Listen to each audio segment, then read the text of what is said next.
Hello and welcome to a live edition of the Nittany Dispatch. I'm John Sauber, Penn State beat writer at the Center Daily Times.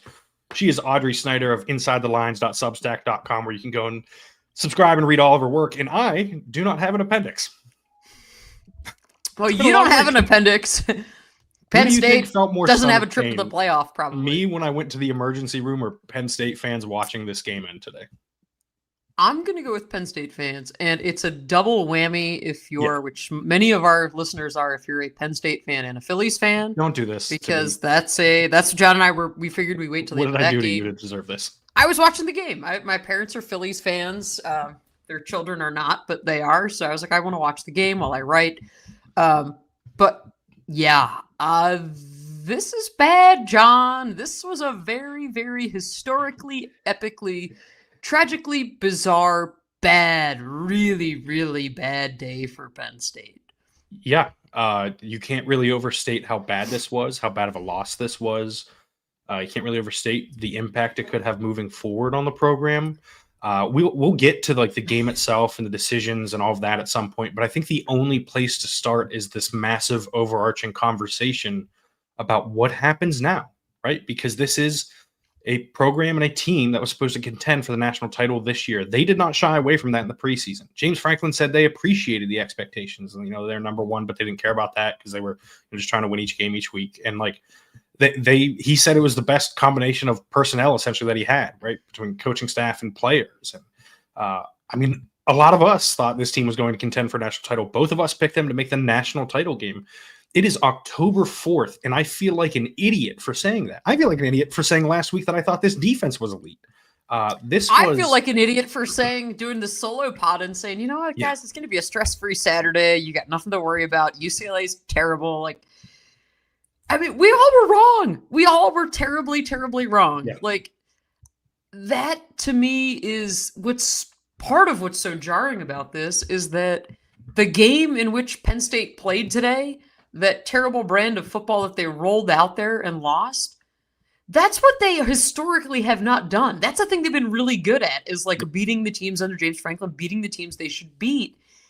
And they were getting it absolutely taken to them in that first half by one of the worst teams in the country. And not just one of the worst Power 4 teams, one of the worst teams in the country. Yeah. I believe UCLA was outside the top 100 in SP Plus on both offense and defense going into this game. Yeah, they had not led a game. Offense. Yeah, they had not led a game this year. They played UNLV, Northwestern, New Mexico State, and one team that I'm forgetting because it's been a very long week and I can't remember. And John's appendix, they played them too. Yes, well, they would have won that one. But yeah, this is an unbelievable loss. Like, I mean, you and I were texting after the game had happened because, as everyone can tell, neither of us is in Pasadena right now. I could not travel due to the restrictions after having your appendix removed. Couldn't fly, but you were going to push through the restrictions for the show? Listen, I actually wanted to. I got yelled at by a lot of people for even doing I got yelled at by some people the fact that I'm working today. But it is we were both shocked, right? After this game happened. Like, you just couldn't believe watching it. It felt like, okay, eventually, like, it'll come back. And then there were a couple moments early in the second half. You're like, okay, here it is. And then in the fourth quarter, you're like, okay, here it is, after they get the stop on the fourth down in UCLA territory. But instead, they collapsed. Like, this, to me, looks like a team that doesn't feel like doing this anymore. Like, this feels like a group of people that is, I called last week Groundhog Day. This feels like Groundhog Day. Like, this for them, right? More than for fans, I think. Mm-hmm. Because they feel like, or it looks like that they feel like that they're just sick of it. Like, that it seems like a situation where everybody's just ready to be done and move on. And Audrey, I think that is, I've not done any reporting on this. Again, I've been tied up the last few days, but this feels like a situation where for the first time in a long time, talking about James Franklin's status as the head coach of the program makes sense. And to be clear, I'm not saying they're going to fire him. It is, I know people want that. I see it in the live chat that a lot of people want James Franklin fired. Should we give him 56 million reasons why it gets complicated? Right. Well, I think it's less than 56 because they've already paid him some of his salary or whatever. I think January 1, I think it would drop to like it drops to 48. Right now, it's somewhere between 48 million and 56 million. We don't know the exact amount. I'm sure both of us will be trying to find out that exact amount in the coming days. It's a lot. But yes, So this can't be a decision that Penn State makes. It has to be a decision that James makes. And Okay. I have to wonder if he makes that decision, because I think he should.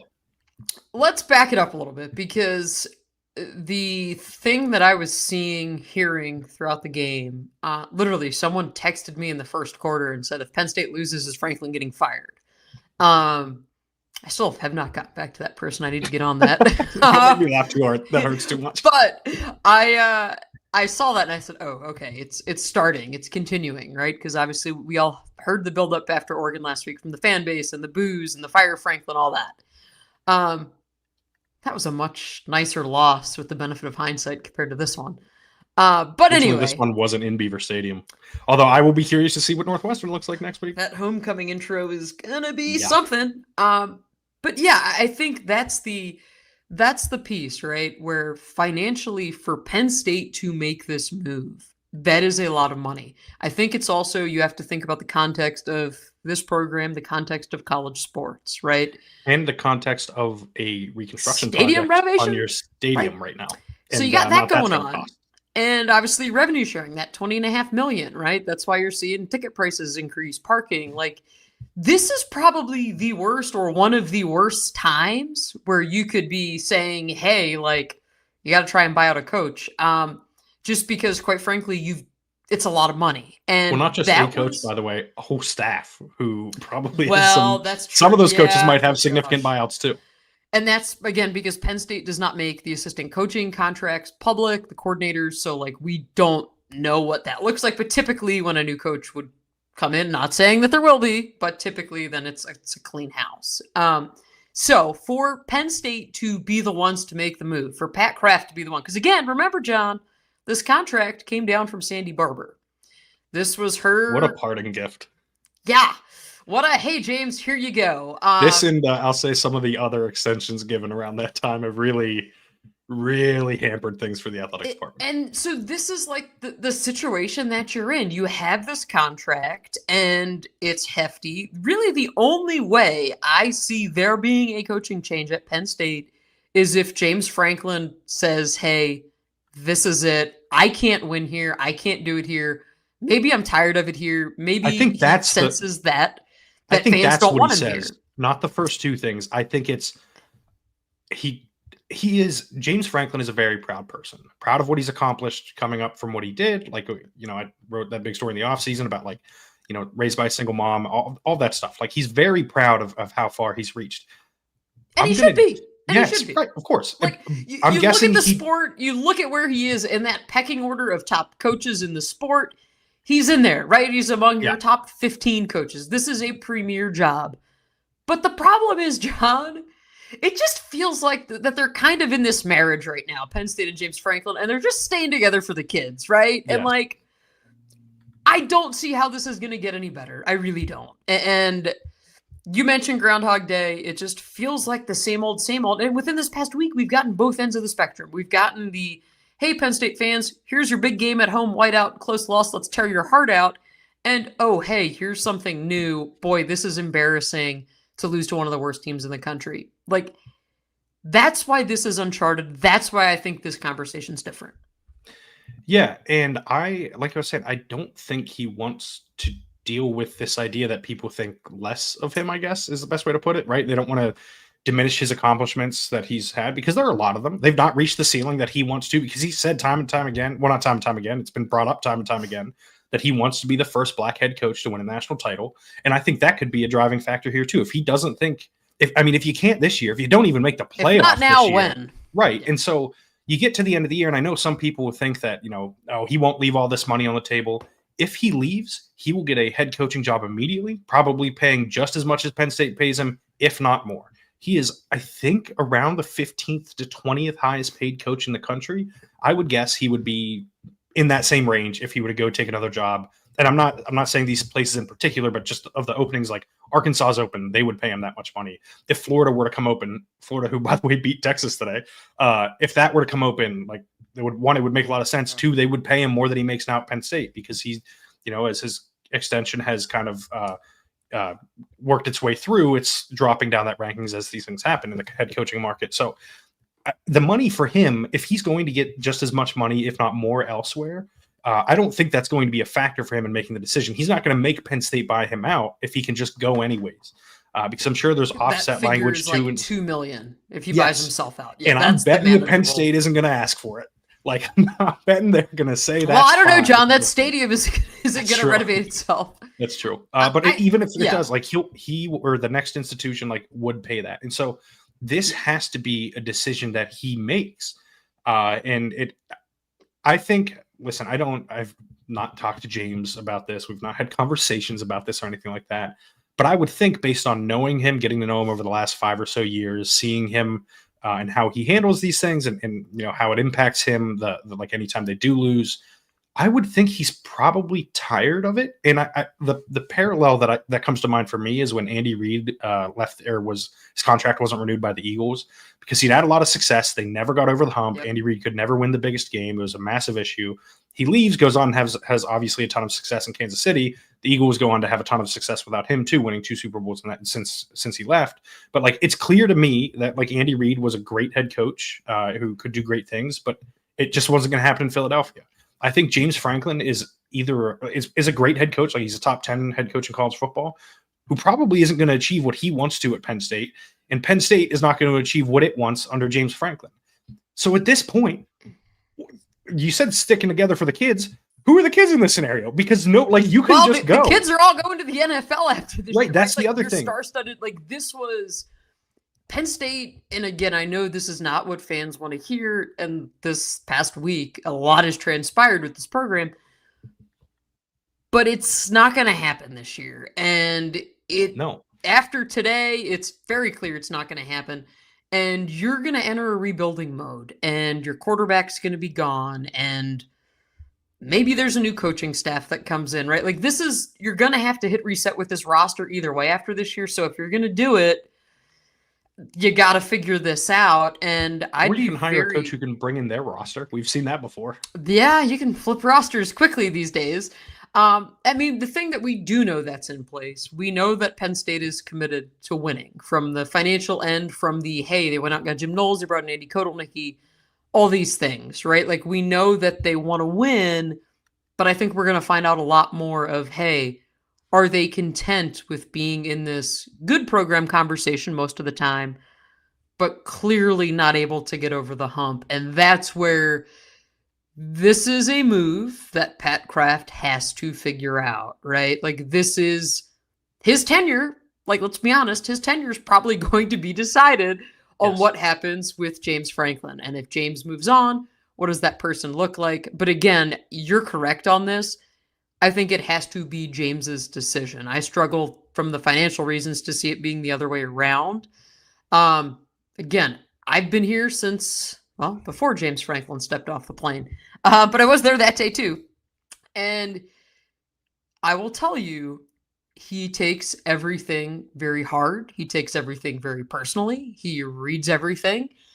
If he doesn't like or agree with something, he will let you know, whether that's something you've written, podcasted, whatever it may be. He will let you know. He sees everything. I think if you go back to his comment Wednesday night after practice, he said, yeah, it's a really good time to get out of town, right? That's because this past week has been terrible, right? Like, when you are there, and I know he said it before, and he said it when I sat down with him this spring, like, he lives in a bubble here, and he prefers it that way. He's a homebody, but it's really hard, especially here. You're in this pressure cooker of a small town, and when you don't win, it gets ugly, and it gets nasty, and again, if you can't get over the hump now, I don't see how it gets any better moving forward.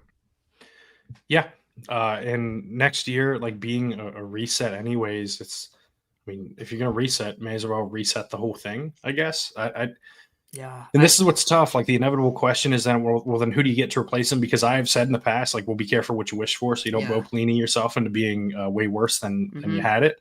But this team is, I don't know, what record do you think they finished with this year at the end of the regular season? Oh, the way they look today. Don't count the Pop-Tarts Bowl. I was going to say 8-4 would be generous. And then here's the thing, right? If you get the Pop-Tarts Bowl, you're going to have all the opt-outs. And like, God, John, we're going to end up at another Outback Bowl. No, Pop-Tarts Bowl. Like speaking into existence. Yeah, like a Holiday Inn somewhere in Florida in late December. Yes. I mean, the way they look today, I was like, and I put this up in my gut reactions, like this team could lose to Iowa in a couple weeks. Could. Man, the way they look today would. Iowa, Indiana, Ohio State, like, okay, sure, theoretically, there's still a playoff path there if you beat those guys, but they're not. I mean, look at what we saw today. Like, yeah, I think 8. I mean, you've got Rutgers in there. Do you have Maryland late in the year? Yeah, No, you have Michigan Nebraska. State. Yeah. Oh, forget it. No, maybe they're a 7-win team. I think this team finishes 7-5 as of now. I would say that Ohio State and Indiana are the 2 easier ones, and then it's one of Iowa or Nebraska.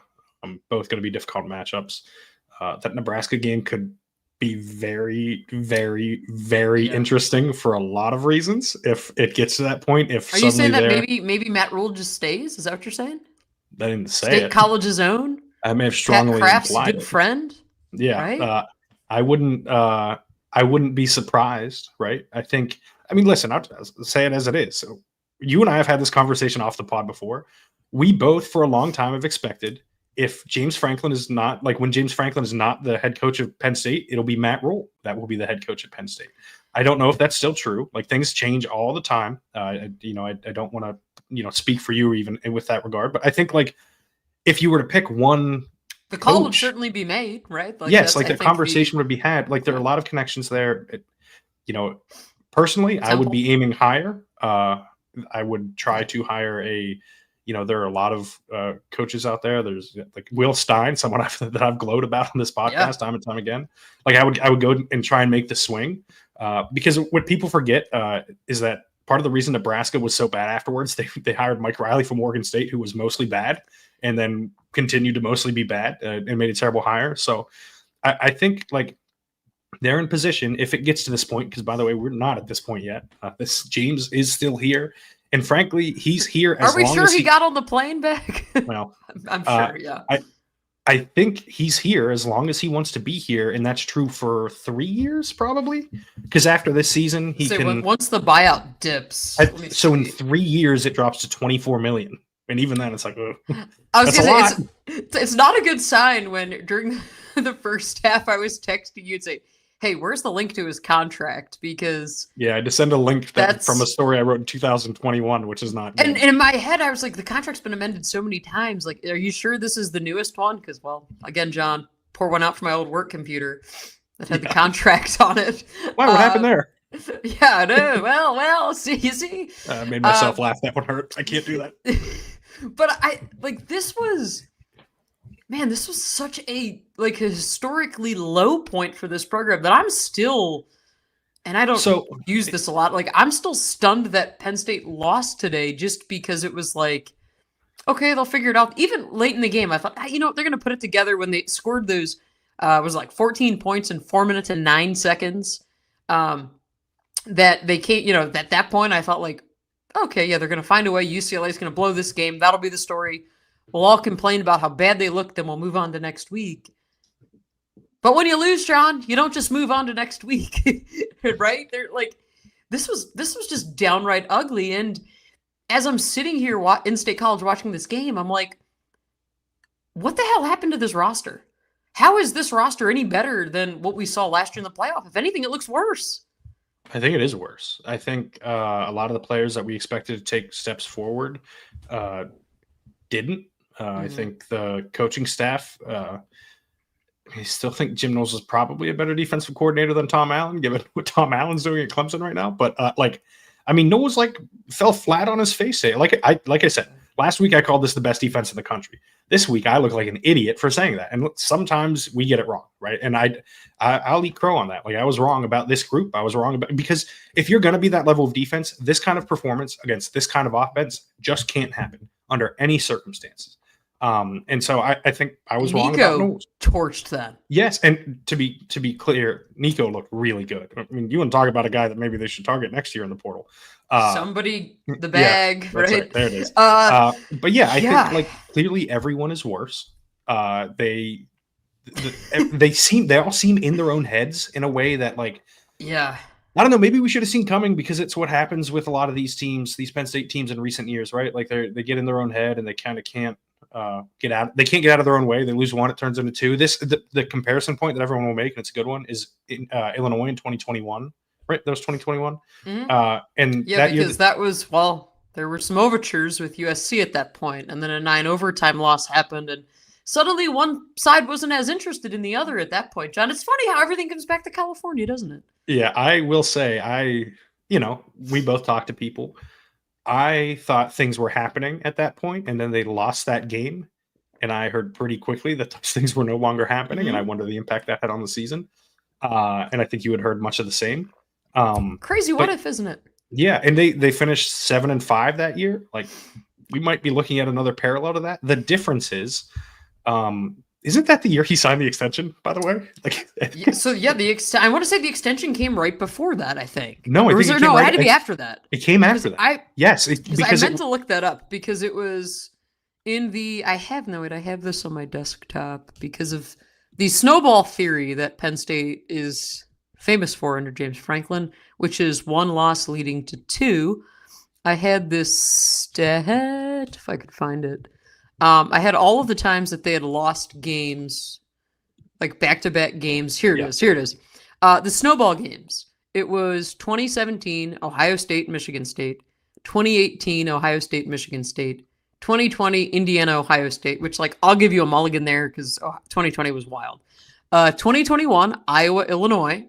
And then now, 2025, Oregon, UCLA. So that's 5 times, John, where can't have one loss, beat us twice, can't have it. And it's happened 5 times during Franklin's tenure. And I think, by the way, I do want to say, sorry, I'm circling back to something we said earlier.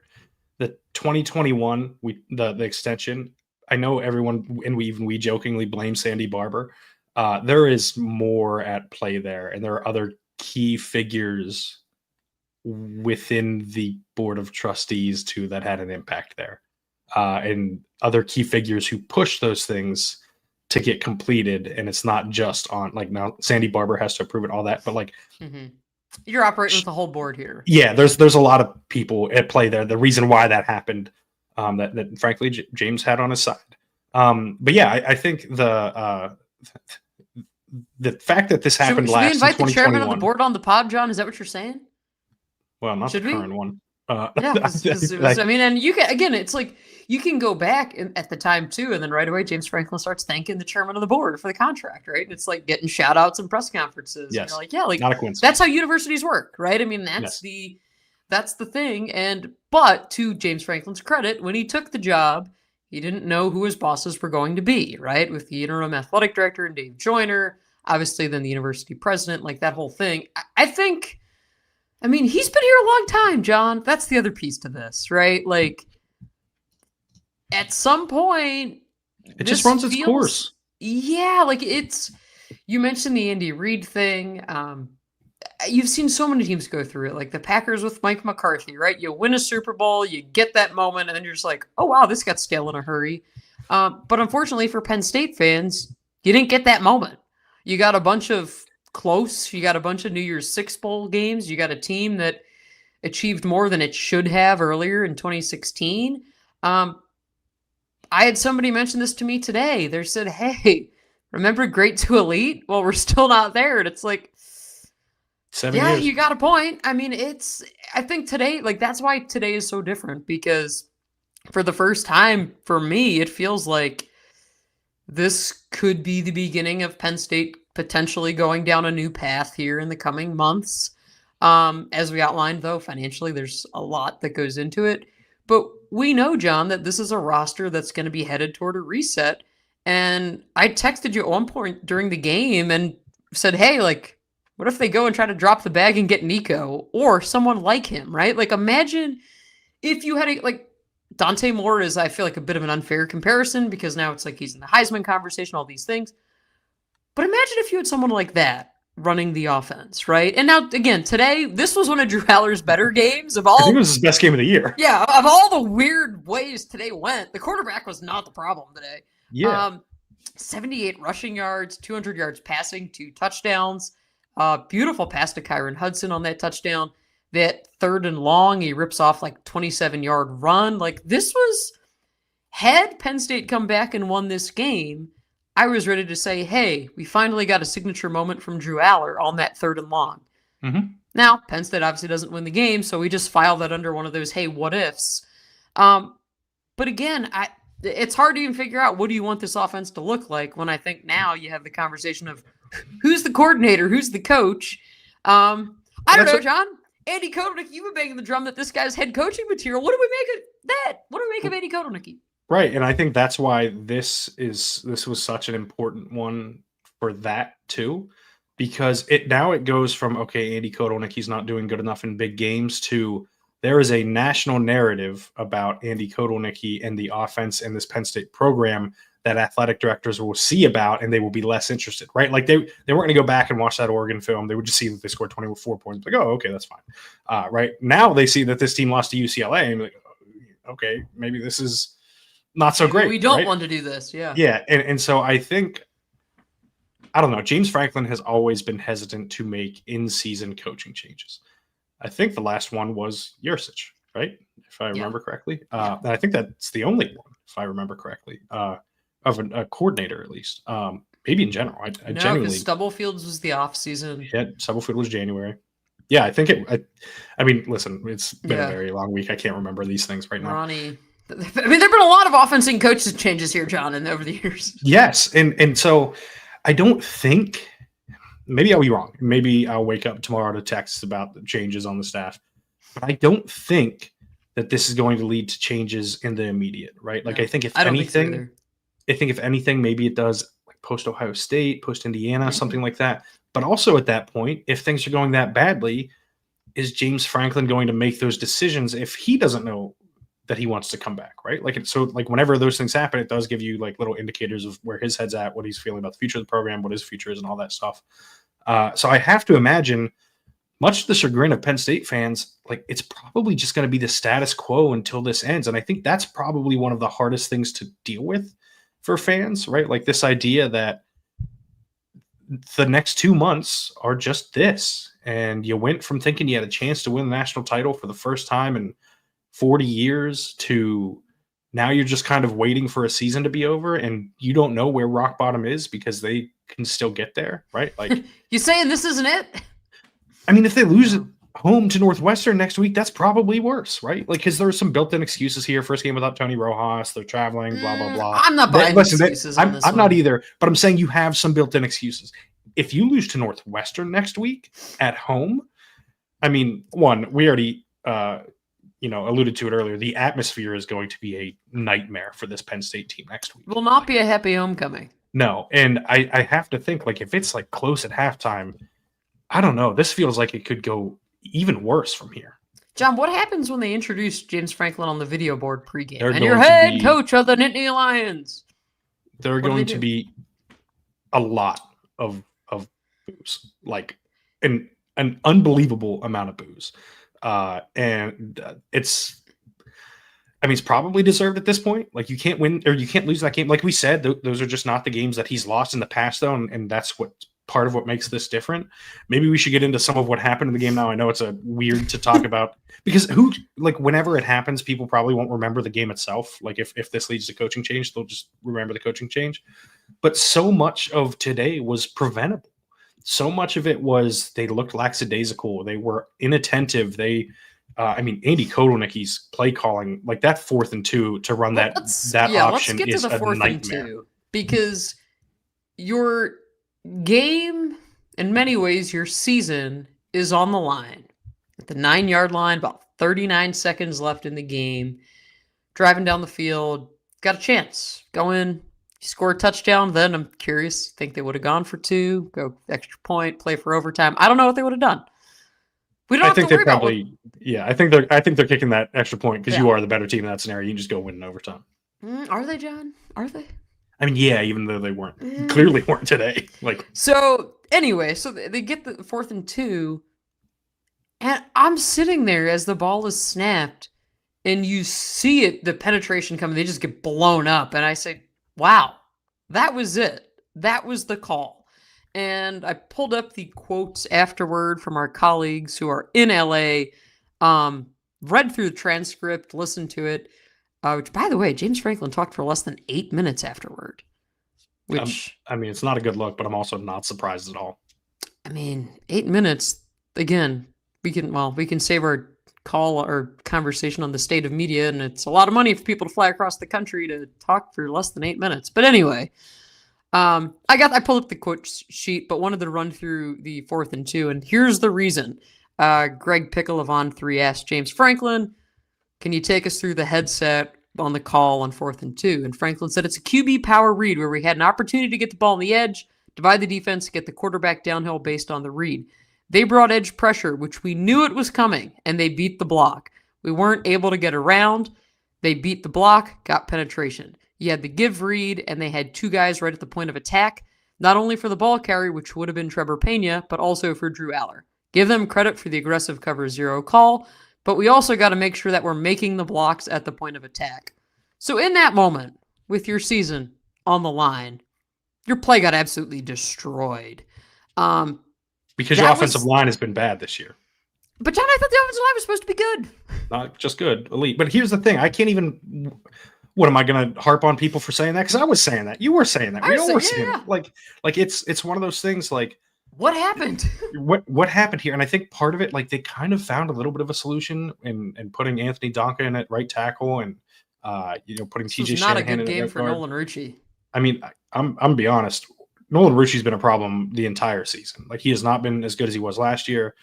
He's struggled like in run in the run game. He struggled in pass protection with speed. Like it's been brutal. Like I think at this point he probably can't start if you want to have any semblance of a chance moving forward. But I think the bigger thing in that situation, yes, the play call was bad. Yes, the blocking was bad. Your best player was not on the field for that play. Feed Fatman. Yes, Fatman. Yeah. So you said my prediction prior to the game. I wrote this on CenterDaily.com. I thought they were going to overcorrect and just feed him the entire game. I think it's 21 touches, 170 total yards from scrimmage, 2 touchdowns. He got the 2 touchdowns, and it took him 9 touches to get there because that's all he got, which is ridiculous. He averaged 6.3 yards per carry. He had 8 yards on his 1 reception. Nick Singleton had 11 carries for 39 yards, 2 catches for 16 yards. I didn't think Singleton was that bad. He did struggle on some short runs, and I thought he got blown up too much. Katron Allen is clearly better than him right now. It is not particularly close. He is the best running back on the team. He is the best weapon on the team. He has to get the ball more than, what did I say, 9 times the game? 9 times? Are you kidding? And it's not like he had like 6 targets that he didn't catch. That was his only target. What are we talking about here? Like, now, granted, the offense only had the ball for like 20 minutes, and UCLA had it for nearly 40. Like you have Nick Singleton still got 13 touches. Like, how are you going to have? You know what I mean? Like the split between those two being 24, it should be 16-8 at best. You know what I mean? That should be the lowest number that Allen gets in that scenario. I just think it's totally inexcusable. And you want to talk about a fireable offense? We haven't asked this year, I don't think, about the sort of like who's in charge of the running back rotation. Usually it's the position coach. Presumably that's Stan Drayton. If it's Stan Drayton, like Stan Drayton is at fault for this then. And he like it's a mistake that you just can't make as a head coach or as a position coach. You override it as a head coach. Yes, you override as you say, no, you get Katron Allen out there. And you ride him into the ground if you have to, because he wants to be out there. He wants the ball. Like, and I'm not saying give him 30 touches a game, but like how are we talking about he is in single digit touches again? Like, how is this happening? How is this? Who thinks that this is a good idea? Other than honestly, the reason whose idea is this? Yes, the reason I think it's happening is because we've seen this in the past. They need to placate their stars and their highest paid players, and you have to placate Nick Singleton because you told him that he would be featured in this offense when he was coming back, because he had a chance to go to the NFL and make a lot more money and then be, start his NFL career a year earlier and therefore honestly, probably get more money in the NFL. Some of these guys should have left. I think like I mean, all of them, and I'm saying for their sake. Singleton, yes, all of them should have left. Period. Like everyone would be better off if they were not on this team right now. Like they would be starting their NFL careers instead of presumably very disappointed. Well, if we end up then in opt-outville later in the year, then oh boy, help us. Can't roll it out. And by the way, to be clear, Tony Rojas did not opt out. I already tweeted about this. Yeah, that was Tony weird. Rojas. Gary Danielson said on the CBS broadcast that Rojas, he alluded to some stuff about like redshirting or whatever. That is not the case. Tony Rojas suffered a long-term injury. He is out for the season. It is ridiculous to insinuate otherwise. Tony Rojas would love to be playing right now, specifically with Amari Campbell, who he's very close friends with. Like, I think it's absurd to even suggest that. So, while we're making suggestions, the other thing that got me, and it got me even more when I went back and listened to the post game, James Franklin said that all week the coaching staff talked about the fact that UCLA was going to take risks, right? This is a coaching staff of all interims. Just got a new play caller on Tuesday. Tim Skipper, they knew, was going to be very, very risky. He was going to try to pull out all the stops. Sure enough, UCLA goes down, opening drive touchdown, like 10 plays, 75 yards, punches Penn State in the mouth, comes out, goes for an onside kick. And Penn State was surprised, totally surprised by the onside kick, despite James Franklin saying, yeah, all week we talked about it. They're going to try to do things. UCLA recovers the kick. Dejan Lane was the only one even remotely near it, and he turned his back and ran away when the ball was very clear he was supposed to be there, if anyone was. And so this was a big old flub for the special teams. Again, those key moments, UCLA steals a possession. Penn State, you end up losing by a possession. That's just stuff that can't happen. And so much of this year was about how special teams was going to win them games, right? That was the big point of emphasis with this great roster and these great coordinators, and everything's going to be wonderful. Now, yes, they did block a punt. Liam Clifford picks it up, returns for a touchdown. Then Dennis Sutton makes the big special teams play that I thought maybe was going to spark the comeback there, but turns out that was just one of those plays that at the end of the year, that'll be a bullet point. Yeah, like you can't have moments like that. And, then the offense is down 10-0 by the time they finally touch the ball. And then they go 3 and out. And could have been even worse, like could have been epically bad start, but Trevor Pena puts the ball on the ground, but is able to fall back on it to recover. The Luke Reynolds fumble opening drive of the second half, that was a backbreaker. Yep. Zane Durant jumping off sides on 4th and 1 in the fourth quarter. That took another 2.5 minutes off the clock, continued a UCLA drive. Like, I have a list on my gut reactions on my Substack of things that just cannot go wrong when you're a team of this caliber. And Penn State they kept adding to the list. You get Khalil Dingus gets a touchdown. Unsportsmanlike conduct penalty after. Like, it was just so many bad things that you have to go beyond the coaching staff on this one. Like, there's so many player errors that there's a lot of blame to go around after this. But my thing is, when you're a team that is supposed to be as good as Penn State is, you should be able to make a bunch of those mistakes and still get away with it.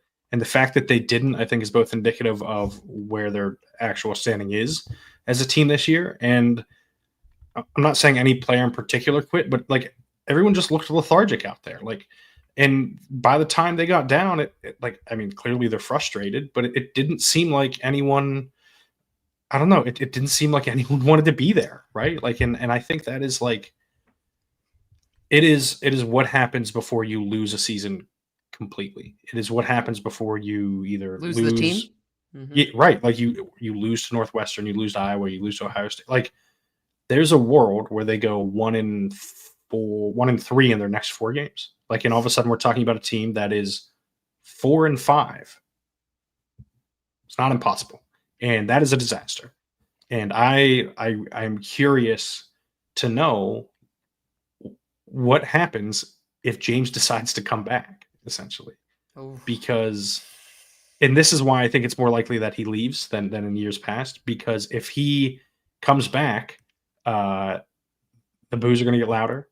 It's going to be harder to recruit. The donations for NIL are going to dry up a little bit. It is all going to go. Is that what it takes? Is that what it takes, John? Does it take I think the threat of it not showing up? Does it take people saying, hey, we're not renewing our season tickets? Does it take people saying, hey, forget your QR codes on your video board. We're tired of seeing this. We're not giving you anything until you make a change. Like, do you almost have to, as fans, try and say, hey, we've had enough? Is that what it takes to make a change? I don't know, because we're in this new era, right? And like, again, be careful what you wish for.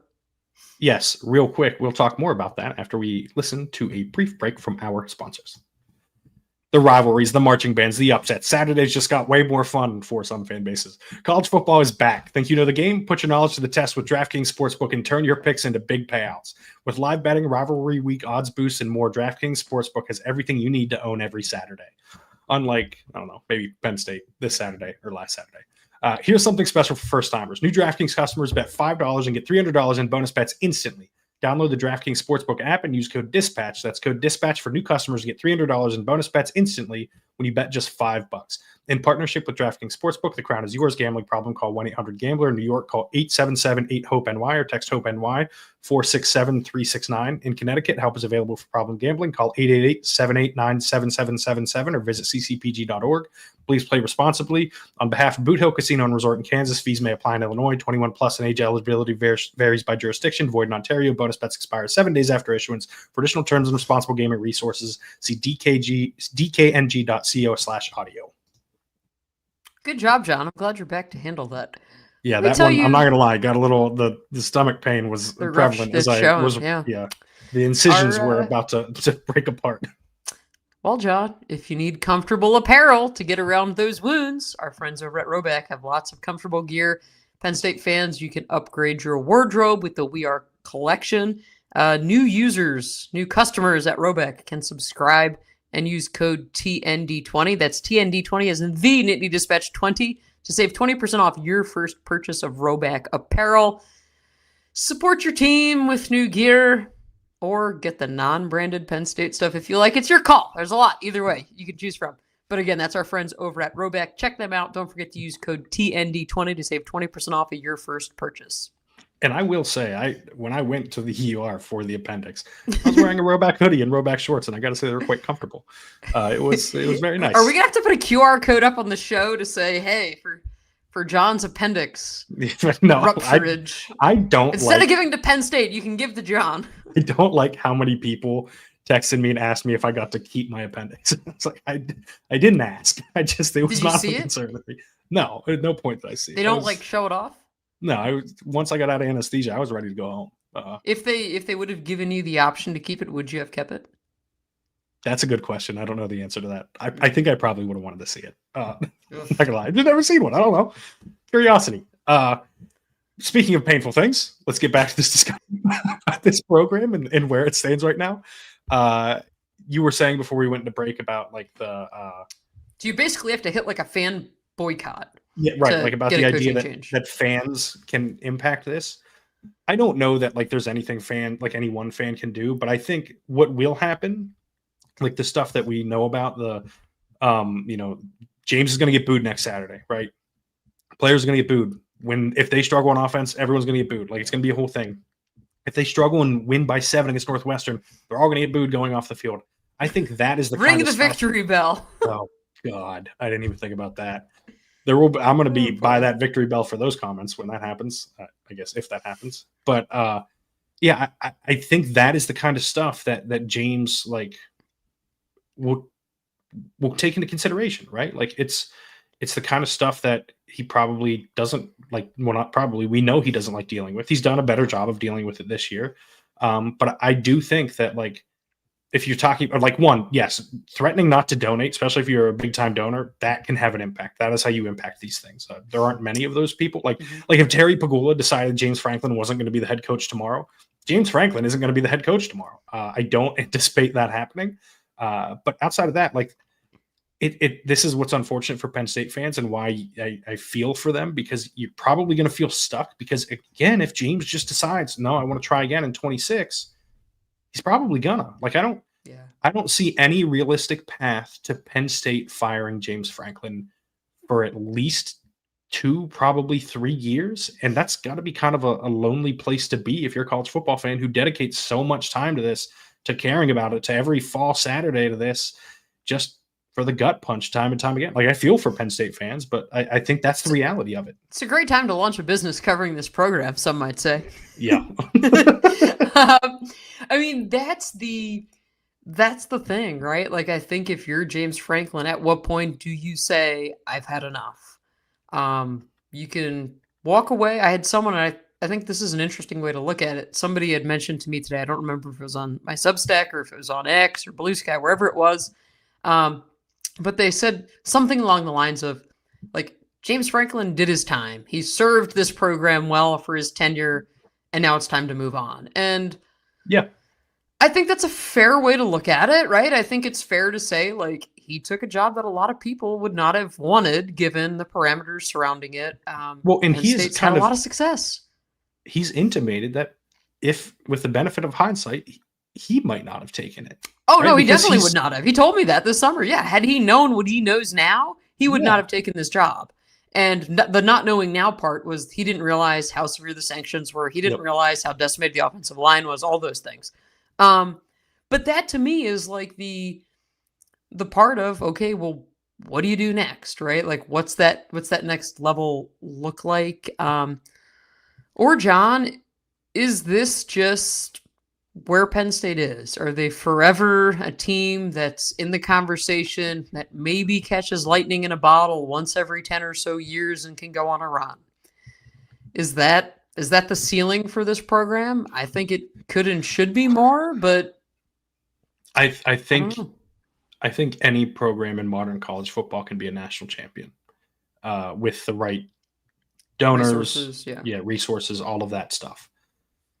I think there is a problem with kind of getting the necessary, like Cody Campbell at Texas Tech, right, is essentially bankrolling their roster for all intents, not exactly, but sort of bankrolling their roster for all intents and purposes.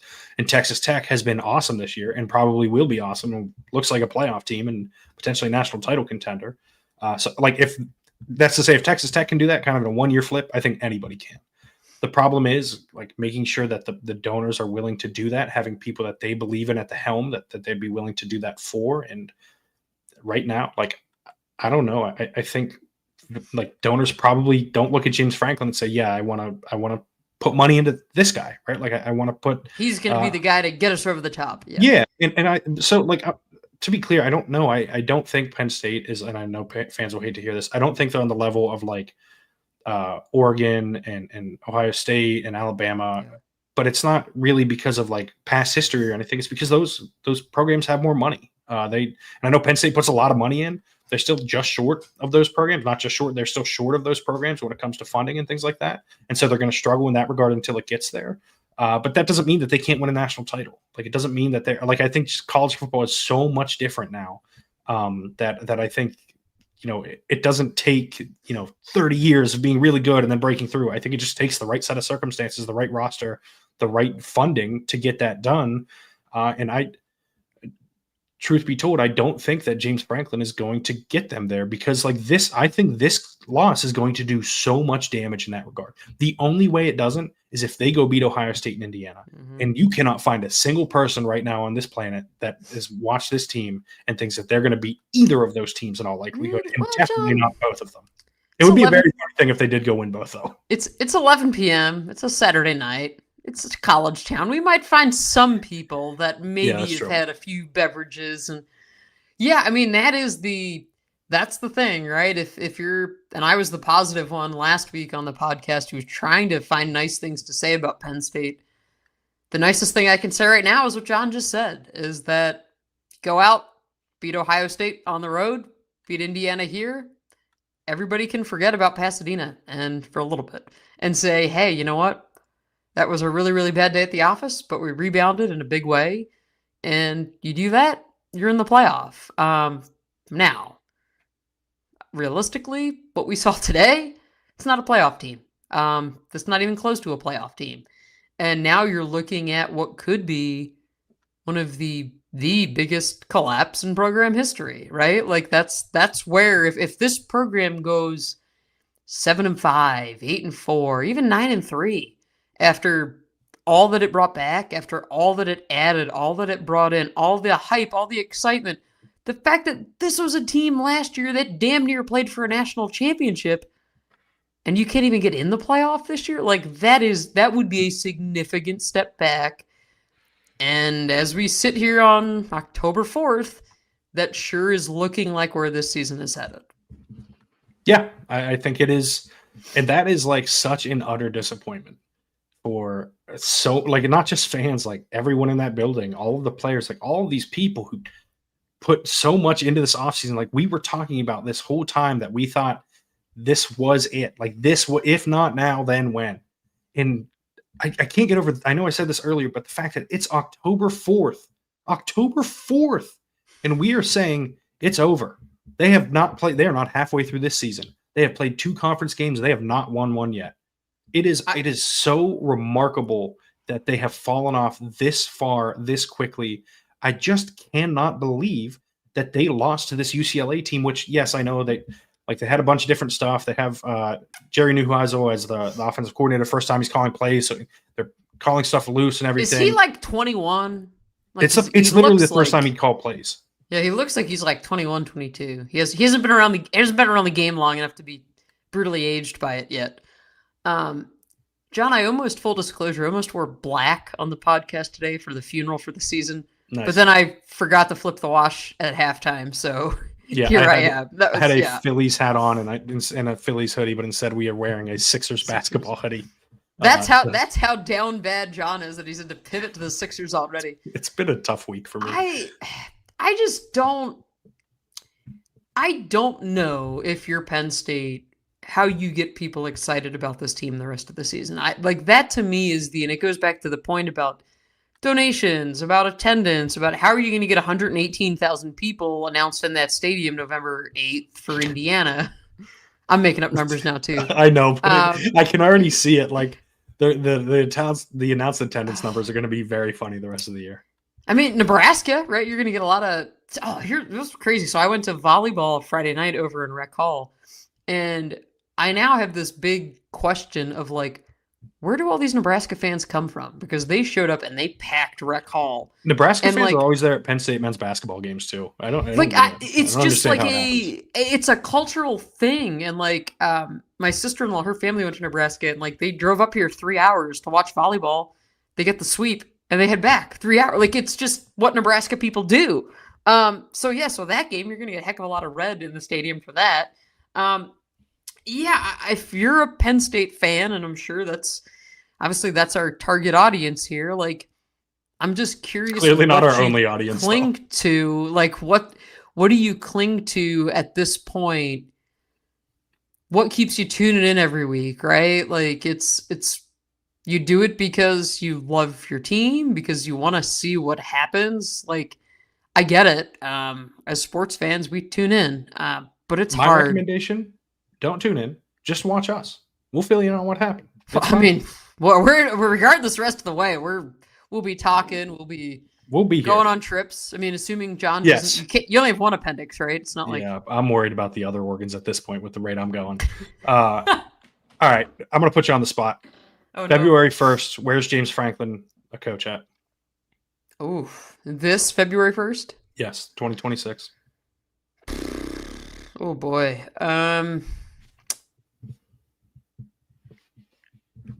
I think he's still here.